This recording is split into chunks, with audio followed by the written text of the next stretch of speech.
So this entire enabling machinery, creating a toolbox, a facility that will allow both advanced developing countries and poorer developing countries to access technology and finance necessary to make the transition possible, to make it rapid, and to make it compatible with their development aspirations is the other big challenge. And in order for us to provide an adequate response to the challenge, we need both. We need the agreement on reductions, and we need agreement to set up the enabling machinery.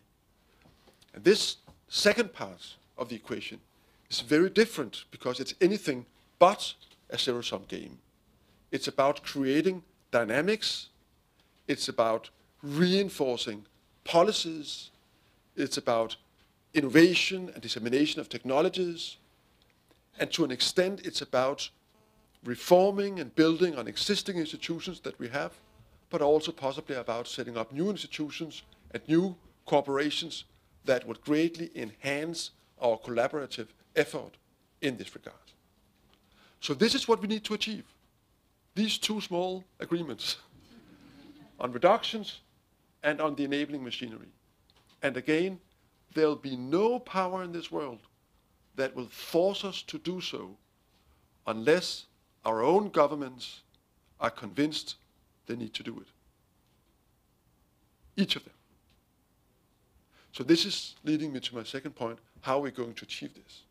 Now, I'm not going to give you a long expose of the UNFCCC negotiations, the roadmap from Bali last year, the Poznan meeting just this December, and leading onwards to Copenhagen. We do believe that the Bali roadmap is a very comprehensive, very good basis for the negotiations. We do believe that we are fortunate within the UN to have a conference of the parties and to have a negotiating machinery that is universally recognized as being the machinery that will deliver this agreement by the end of this year. So we have no dispute on that. We have a system that will work towards that end. We also know that that alone will not do the trick. We cannot produce these kind of results only by negotiations in the official negotiating channel within the UN FCCC. So we need other fora, other engagements, both at the government level and in the civil society. And let me briefly address both. At the government level, we need to engage not only the environmental side, which is dominating the UNFCCC negotiations, but also, frankly, the highest political levels. We need to engage prime ministers and presidents. We need to engage finance ministries, because these issues are not easily resolved. And when it comes to the interlinkages between the financial situation in this world, the financial crisis, the need to address the financial crisis in this country as well as in other parts of the world, and the green economy and the climate change negotiations. There's no way we can do that without a deep and serious engagement by the finance ministries that are eventually going to set up these financial packages that are going to also provide the financing to underpin a global climate negotiation. So, climate agreement. So we need finance ministers in the negotiations. We need prime ministers to take a lead, because this is cross-cutting. There are, in all countries, concerns alongside with the climate concern that is driving this agenda, and they're very real concerns in terms of energy security, in terms of financial issues, that must be taken into consideration if we are to find the right solutions. So we need this very broad political engagement, and we are trying also to be catalyzing that over in the course of this year. But again, governments will not do this unless their constituencies, their voters, their populations tell them to. And therefore, we need a very broad engagement of global science, of global businesses, and of NGOs and concerned citizens from around the world. And we do have, as also Dr. Pachauri was alluding to, a buy-in on this issue of unprecedented nature. We have businesses worldwide, we have a scientific buy-in and engagement, and we have a civil society engagement that is without any precedent, I think, in the globe's history. So whereas the challenge is awful, so is the engagement from citizens, from businesses, and from science. And part of the challenge this year is to make this engagement instrumental the way actually the IPCC has shown the way to do, to really focus and concentrate the engagement of the civil society in a way that will persuade policymakers these are decisions we need to take.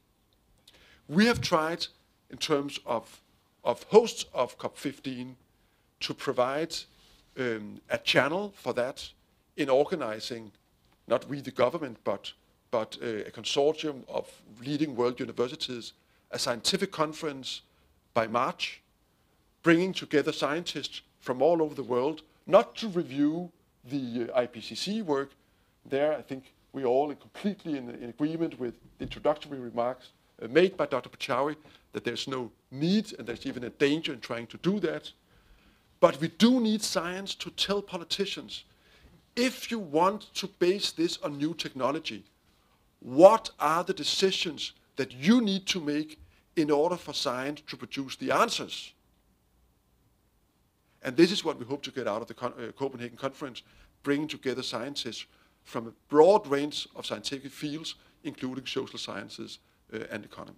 So what are the decisions you politicians must make to make the technology available?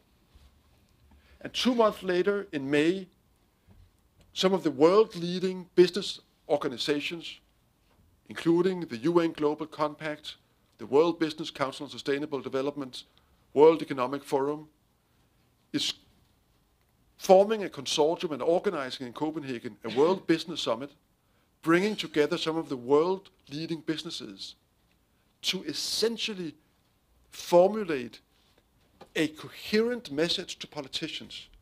If we, your businesses, if we are to make this a business opportunity, if we are to make the transition to low carbon a reality and profit from it and create working places in the process, these are the decisions we need you politicians to make in Copenhagen.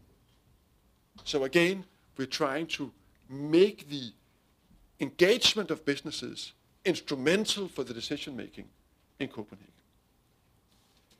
And the final branch of civil society I would like to refer to is organizations that are working worldwide on environmental and on developmental issues, like you today, who are putting up serious analysis, are making studies, are making lobbies work, is engaging throughout the world, small level, high level, global level, in engaging citizens and in influencing decision makers on the urgency of this matter.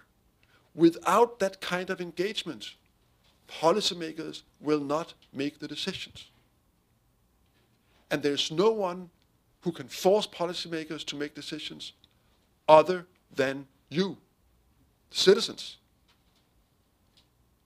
And the engagement worldwide of citizens, of the press, of the civil society at large, is the precondition for us to be able to land an agreement in Copenhagen.